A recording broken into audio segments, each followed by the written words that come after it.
Hello students, हमने 10th class का 15वां chapter प्रायिकता वाला चैप्टर शुरू कर रखा था। इसमें हम करेंगे ताश वाले पत्ते। ताश वाले पत्तों से संबंधित जितने क्वेश्चन हैं हम सारे क्वेश्चन इस वीडियो में कंप्लीट कर देंगे और आपको इन क्वेश्चनों से संबंधित कोई प्रॉब्लम नहीं आएगी। तो पहले हमें पता होना चाहिए ताश में कुल पत्ते कितने होते हैं। ताश में कुल पत्ते होते हैं 52, जिनमें से 26 पत्ते लाल होते हैं और 26 पत्ते काले होते हैं। ये 4 भागों में बंटे होते हैं।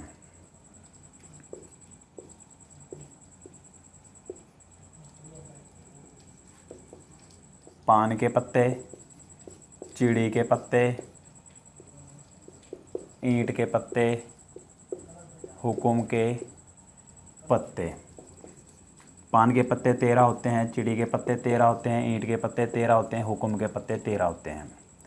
ताश में तस्वीर वाले पत्ते कितने होते हैं? तस्वीर वाले पत्ते, इन्हें फेस कार्ड भी कहा जाता है, 12 होते हैं। 6 लाल होते हैं, 6 काले होते हैं। देखो इतना टॉपिक समझ में आया है या नहीं, इसको ध्यान से देखो। अब ताश में के, क्यू, जे 3 पत्ते ये होते हैं और ज़्यादातर क्वेश्चन इनसे ही आता है, क्योंकि बच्चों को उलझाने वाले क्वेश्चन यही होते हैं। बाकी तो ताश से संबंधित जो पार्ट है वो सारा सिंपल है। के, इसको कहते हैं बादशाह, किंग, क्यू क्वीन, इसको कहते हैं बेगम, जे जैक, इसको कहते हैं गुलाम। बादशाह के पत्ते होते हैं 4, जिसमें से 2 लाल होते हैं, 2 काले।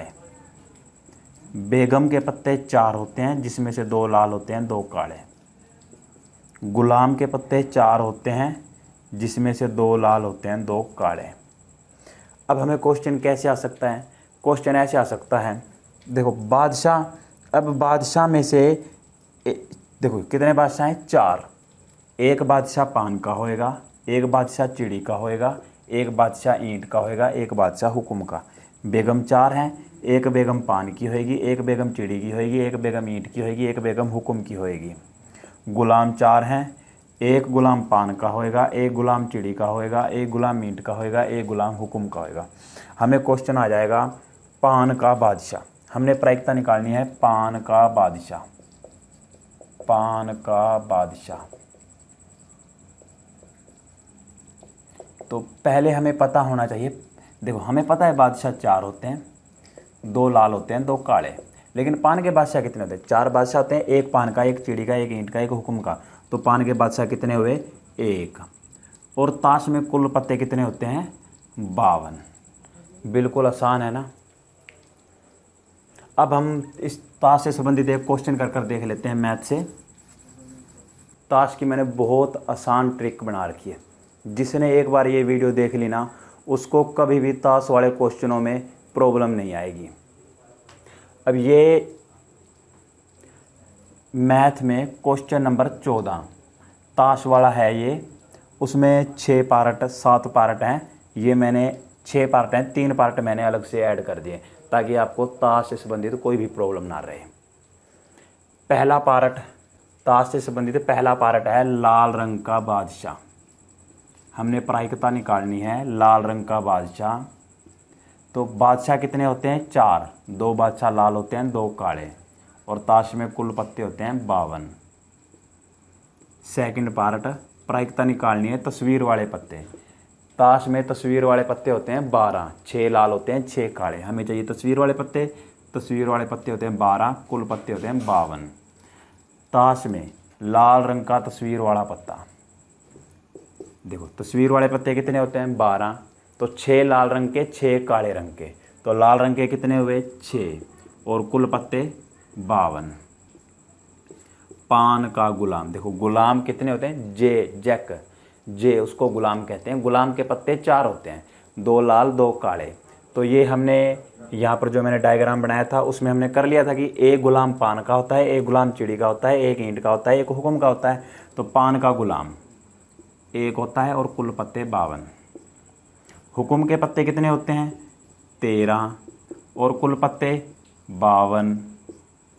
ईंट की बेगम, हमने पी का मतलब प्रायिकता, आप पूरी स्पेलिंग लिखना प्रायिकता, प्रोबेबिलिटी। ईंट की बेगम, बेगम कितनी होती हैं 4, ईंट की बेगम कितनी हुई 1 बटे में कुल पत्ते 52। बेगम का पत्ता, देखो बेगम के पत्ते कितने होते हैं 4 और कुल पत्ते 52। काले रंग की बेगम, बेगम के पत्ते 4 होते हैं तो 2 काले रंग की 2 लाल रंग की। चिड़ी की बेगम, देखो बेगम 4 होती हैं तो चारों एक एक होंगी, तो चिड़ी की बेगम कितनी हुई 1, कुल पत्ते 52। देखो ये क्वेश्चन सभी को समझ में आ गया है ना। अगर किसी को ये क्वेश्चन समझ में ना आया हो तो कमेंट कर देना, मैं आपको ये क्वेश्चन दोबारा से समझा दूंगा। सभी इसका स्क्रीनशॉट ले लो, फिर उसके बाद मैं आपको एक दूसरा क्वेश्चन करवा देता हूँ, वो भी ताश वाला है, वो थोड़ा सा उलझाने वाला है बच्चों को, उसके बाद आपको इसमें कोई प्रॉब्लम नहीं आएगी। सेकंड क्वेश्चन शुरू करते हैं। हमने ताश वाले प्रश्न शुरू कर रखे थे, तो हमने उसका मैथ में से क्वेश्चन नंबर 14 किया था, हम क्वेश्चन नंबर 15 करेंगे। ताश के 5 पत्तों, ईंट का दहला, गुलाम, बेगम, बादशाह और इक्का। इसका मतलब ताश में कुल पत्ते कितने हैं 5 पत्ते। वैसे तो ताश में कुल पत्ते 52 होते हैं, लेकिन इस प्रश्न में हमें उसने बता दिया कि अब आपके पास कुल पत्ते 5 हैं, तो हम यहाँ पर लिख लेते हैं कुल पत्ते 5। फिर कहता है को पलट करके अच्छी प्रकार फेंटा जाता है, फिर इनमें से यादृच्छा एक पत्ता निकाला जाता है। फर्स्ट पार्ट, इसकी क्या प्रायिकता है कि यह पत्ता बेगम है। पहला भाग, हमने प्रायिकता निकालनी है कि यह पत्ता क्या है बेगम है, मतलब बेगम का पत्ता। वैसे तो बेगम के पत्ते कितने होते हैं 4 होते हैं, 2 लाल होते हैं, 2 काले होते हैं, लेकिन अब हमारे पास बेगम के पत्ते कितने हैं, देखो 5 पत्ते, एक है ईंट का देला, एक है गुलाम, एक बेगम, एक बादशाह और एक इक्का। मतलब अब हमारे पास बेगम के पत्ते कितने हैं, केवल एक है बेगम का पत्ता 1, और कुल पत्ते 52 नहीं, अब हमारे पास कुल पत्ते 5 हैं। फर्स्ट पार्ट हमारा हो गया। अब हम सेकंड पार्ट करते हैं। कहता है यदि बेगम निकल आती है तो उसे अलग रख दिया जाता है। अब देखो हमारे पास ये 5 पत्ते हैं, मान लो 5वां पत्ता हमारा बेगम है, या फिर ये पहला पत्ता हमारा बेगम है। इसने क्या कहा बेगम निकल आती है, अब हमारी ये बेगम आ गई तो उसे अलग रख दिया जाता है। मतलब इस बेगम को, इन 5 पत्तों में से अब बेगम निकल आई थी, इसको यहाँ से उठाकर अलग रख दिया, अलग रख दिया और एक अन्य पत्ता निकाला जाता है। अब देखो अब हमारे पास कुल पत्ते कितने बचे 1 2 3 4, बेगम को अलग रख दिया तो अब हमारे पास कुल पत्ते बचे हैं 4, कुल पत्ते 4। फिर इन 4 पत्तों में से एक पत्ता निकाला जाता है। इसकी क्या प्रायिकता है कि दूसरा निकाला गया पत्ता ए पार्ट 1 इक्का है, प्रायिकता 1 इक्का है। देखो क्या इन 5 पत्तों में से इक्का था, ईंट का दहला, गुलाम, बेगम, बादशाह, इक्का, हाँ इक्का है। 1 बटे में अब 52 नहीं आएगा, ताश में कुल पत्ते 52 होते हैं, लेकिन हमारे पास यहाँ कुल पत्ते 5 थे, 5 भी नहीं आएगा क्योंकि एक पत्ते को निकाल कर बाहर रख दिया है। ऐसे समझो इस ग्रुप में से एक पत्ते को निकाल कर हमने फेंक दिया, इस टाइम यहाँ पर 4 पत्ते पड़े हैं, तो अब यहाँ पर हम 4 लिखेंगे। बी पार्ट, प्रायिकता निकालनी है, एक बेगम है, एक बेगम है। देखो सबसे पहले हमने यहाँ से बेगम निकाली थी, बेगम निकाली थी, लेकिन क्या हुआ कि इस बेगम को निकालकर ग्रुप से अलग रख दिया था, मतलब इस बेगम को निकालकर बाहर फेंक दिया था। फिर हमारे पास 4 पत्ते बचे थे, 1 2 3 4, 4 पत्ते बचे थे। फिर इन 4 पत्तों में से एक इक्का निकाला गया, इक्के की प्रायिकता हमने निकाल दी। कहता बेगम की प्रायिकता निकालो। अब हमने बेगम को तो निकालकर यहाँ से अलग रख दिया है, बाहर रख दिया है, बेगम तो यहाँ है नहीं, तो फिर हम बेगम की प्रायिकता कैसे निकाल सकते हैं। यहाँ पर ईंट का दहला, गुलाम, बादशाह और इक्का है, तो बेगम नहीं है, तो इसका मतलब आंसर क्या आएगा 0। अब हम तीसरा क्वेश्चन करते हैं, सिक्के वाला। ताश वाले क्वेश्चन हमारे कंप्लीट हो गए, उनमें से आपको कोई प्रॉब्लम आए तो कमेंट कर बता देना, मैं आपको वो बता दूंगा। ताश वाले क्वेश्चनों में वैसे आपको कोई प्रॉब्लम नहीं आएगी क्योंकि ताश वाले क्वेश्चनों की मैंने गजब की ट्रिक बना रखी थी।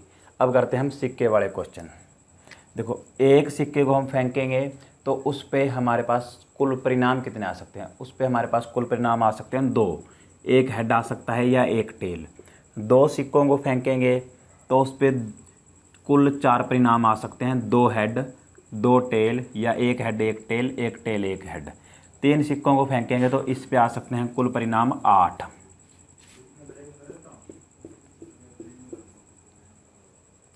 हरियाणा बोर्ड में सिर्फ एक सिक्के के बारे में पूछा जाता है या 2 सिक्कों के बारे में पूछा जाता है, बस इससे आगे कुछ नहीं पूछा जाता है।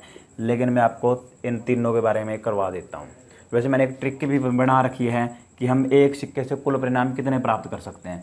तो हम यहाँ पर लिखेंगे n, 2 लिखेंगे, 2 के ऊपर 1, 1 सिक्का 2 के ऊपर 1, 2 सिक्के 2 के ऊपर 2, 3 सिक्के 2 के ऊपर 3। देखो 2 के ऊपर 1 मतलब 2 को एक बार लिखना है, 2 के ऊपर 2, 2 को 2 बार लिखना है, 2 दूनी 4, 2 के ऊपर 3, 2 को 3 बार लिखना है, 2 दूनी 4, 4 दूनी 8। तो एक सिक्के से 2 परिणाम प्राप्त किए जा सकते हैं, 2 सिक्कों से 4 परिणाम प्राप्त किए जा सकते हैं, 3 सिक्कों से 8 परिणाम प्राप्त किए जा सकते हैं। अगर 4 सिक्के हों तो कितने परिणाम प्राप्त किए जा सकते हैं? 2 के ऊपर 4, 2 दूनी 4, 4 दूनी 8, 8 दूनी 16 परिणाम प्राप्त किए जा सकते हैं। ऐसे हम 5 सिक्के, 6 सिक्के, 7 सिक्के सभी का आंसर निकाल सकते हैं। ये हमें पता होना चाहिए। लेकिन हरियाणा बोर्ड में सिर्फ या तो यहाँ से क्वेश्चन आता है या फिर यहाँ से क्वेश्चन आता है, इनसे क्वेश्चन नहीं आता है। ये एडवांस मैथ वाले हैं। अब हम एक सिक्के वाला पहले देखते हैं। एक सिक्के में क्या है, हमसे पूछेगा कि एक सिक्के को उछाला जाता है, हेड आने की प्रायिकता ज्ञात करें। देखो यहाँ पे एक सिक्के वाले क्वेश्चन में प्रायिकता निकालनी है हेड आने की, प्रायिकता निकालनी है टेल आने की, प्रायिकता निकालनी है टेल नहीं आने की। देखो हेड आने की प्रायिकता, तो एक सिक्के में कितने हेड हैं? केवल एक हेड है। और कुल परिणाम कितने हैं? 2। एक सिक्के में टेल कितने हैं? 1। और कुल परिणाम 2। कहता टेल नहीं आने की, मतलब टेल नहीं आना चाहिए, तो क्या बचा? हेड आएगा। एक परिणाम आ सकता है, और बटे में कुल परिणाम कितने हैं? 2। ये है एक सिक्के वाला। 2 सिक्के वाला कर देख लेते हैं। अब 2 सिक्के से हमें क्या क्वेश्चन आ सकता है? दोनों हेड आने की प्रायिकता, दोनों टेल आने की प्रायिकता, एक हेड एक टेल आने की प्रायिकता, ऐसे क्वेश्चन आ सकता है हमें 2 सिक्के वाले में। कहता दोनों हेड, देखो दोनों हेड सिर्फ यहाँ पर 2 हेड हैं और कहीं नहीं है, तो 2 हेड कितनी बार हैं? 1। और कुल परिणाम कितने हैं? 4। कहता दोनों टेल सिर्फ एक परिणाम और कुल परिणाम है 4। कहता एक हेड एक टेल। देखो एक हेड, यहाँ पे 2 हेड हैं, इसको नहीं लेंगे, 2 टेल हैं, इसको नहीं लेंगे। यहाँ पर एक हेड एक टेल, उसने भी यही कहा एक हेड एक टेल। यहाँ पर भी एक हेड एक टेल, एक हेड एक टेल। तो कितने परिणाम हुए? 2। और कुल परिणाम कितने हैं? 4। ये 2 सिक्के वाला था। 3 सिक्के वाला आपने करना हो तो ऐसे पूछेगा, तीनों हेड आने की, तो तीनों हेड सिर्फ एक बार है, 1 बटे में कुल परिणाम 8। तीनों टेल आने की 1 बटे 8। कहेगा एक हेड और 2 टेल आने की, 2 हेड और 1 टेल आने की प्रायिकता से हम इन सभी का आंसर निकाल सकते हैं। तो सिक्के वाले में आपको कोई प्रॉब्लम आए तो कमेंट कर बता देना। सिक्के संबंधित कोई क्वेश्चन नहीं रहेगा, अगर कोई क्वेश्चन आए तो इनमें से ही आएगा। हम ताश वाले और सिक्के वाले क्वेश्चन कंप्लीट कर लिए हैं। अब हम आगे और क्वेश्चन करते हैं। अब हम नेक्स्ट क्वेश्चन करेंगे पेन वाला, फिर ये हमारा चैप्टर कंप्लीट हो जाएगा, 15वां चैप्टर। ये मैथ में से क्वेश्चन नंबर 16 है। किसी कारण 12 खराब पेन 132 अच्छे पेनों में मिल गए हैं। केवल देखकर यह नहीं बताया जा सकता है कि कोई पेन खराब है या अच्छा है। इस मिश्रण में से एक पेन निकाला जाता है, निकाले गए पेन के अच्छा होने की प्रायिकता ज्ञात करो। देखो किसी कारण 12 खराब पेन 132 अच्छे पेनों में मिल गए हैं। खराब पेन कितने हैं? 12। इसका आंसर करते हैं। खराब पेन है 12, 132 अच्छे पेनों में मिल गए हैं। अच्छे पेन हैं 132 और कुल पेन, अब देखो खराब पेन 12, अच्छे पेन 132, तो कुल पेन कितने होंगे? 144। अब हमने प्रायिकता निकालनी है अच्छा होने की। प्रायिकता निकालनी है अच्छा होने की। अब देखो अच्छे पेन कितने हैं 132 और कुल पेन कितने हैं 144।